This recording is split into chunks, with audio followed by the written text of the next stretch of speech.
vlogging has always been an interesting thing to me. I thought it was weird to sit in front of a camera and talk to it like I am now. But then I had this, I don't know, watching some videos of someone online the other day that vlogs, and they were like, well, no, you're not talking to a camera, you're talking to your friends, you're talking to people that follow you. So I decided, you know what?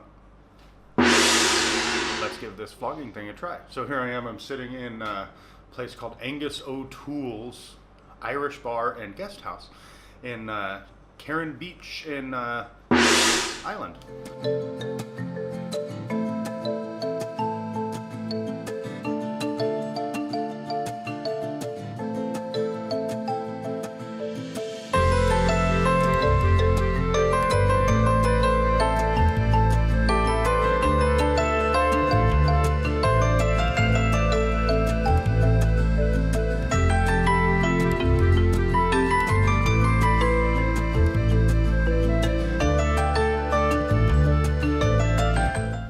Here's the situation.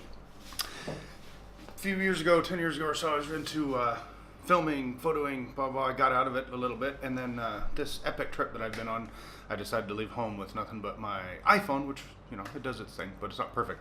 Back in October, I got a new camera, started doing some cool videos, some good photos. If you've been following along on Instagram, etc., you've seen that. But vlogging has always been an interesting thing to me. I thought it was weird to sit in front of a camera and talk to it like I am now, and still a little strange. But then I had this, I don't know, watching some videos of someone online the other day that vlogs, and they were like, well, no, you're not talking to a camera, you're talking to your friends, you're talking to people that follow you. So going off of that, and also realizing all this video that I've shot, literally hundreds of hours traveling, doesn't really tie together because there's no story. It's just, you know, pretty pictures and pretty footage. So I decided, you know what? Fuck it. Let's give this vlogging thing a try. So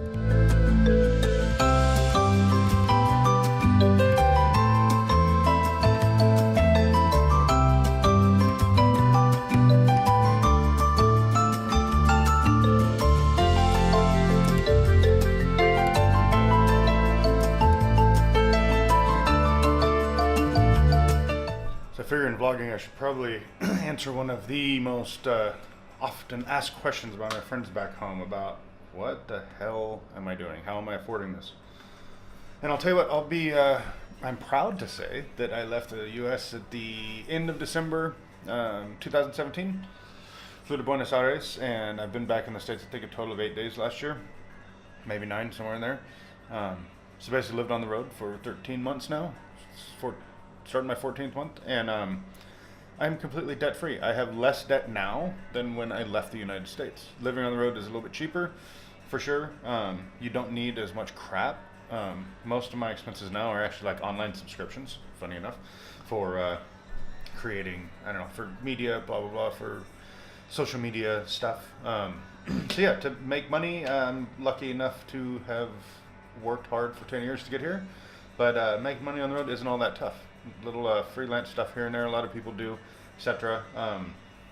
Myself, to answer the point of this question, pretty much social media for Butcher Boy and a couple other little projects here and there. Yeah, that's it. Today, I'm gonna go hit the beach because that's the life that you live on a Tuesday. It's Tuesday. Also, don't remember what day it is. On Tuesday morning, it's 9:30. Have breakfast done by 10. Hit the beach for a few hours, and I'll work a little bit more this afternoon when it's too hot to hang out at the beach.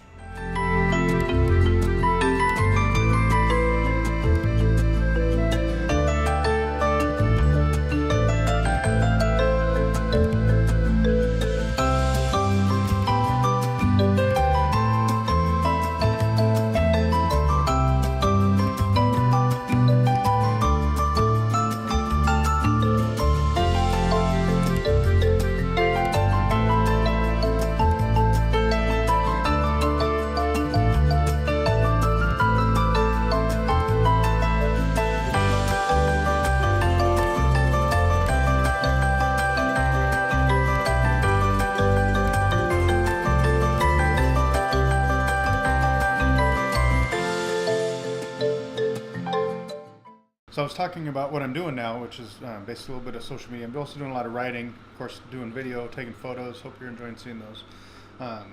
So to the question, am I a chef anymore? Which I told some friends over text message and in person, or at least a phone call, video chat, something like that, that I had fallen out of love with food, and they were just like shocked. What are you gonna do? Well, I started thinking that haven't fallen out of love with food, but I'm definitely not in love with being a chef anymore. The hours, the lifestyle, being on your feet, the physical side of it, just not really enjoyable.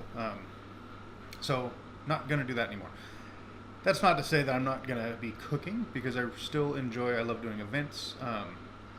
Last year in Memorial Day, and hopefully I'll be doing it again this year, I went to the Nugget and did a cooking presentation that was all about sharing the history of food from around South America, and I really, really, really enjoyed seeing the reaction of people learning about that. So using food as a conduit to tell the story, which is what I've kind of been doing, but a little bit more on maybe the media side, the storytelling side, as opposed to cooking. So anyway, yeah, that's it.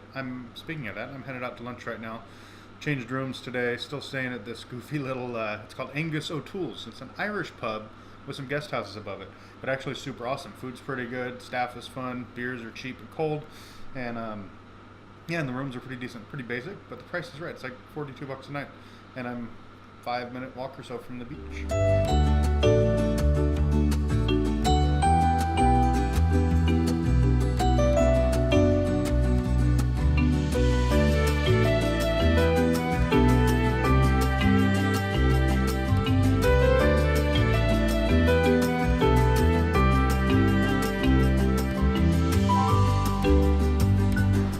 Change locations. I'm now up in Neong Bay, a little bit closer to the airport, because, well, I'll tell you why I'm closer to the airport in a minute. Not leaving, but anyway.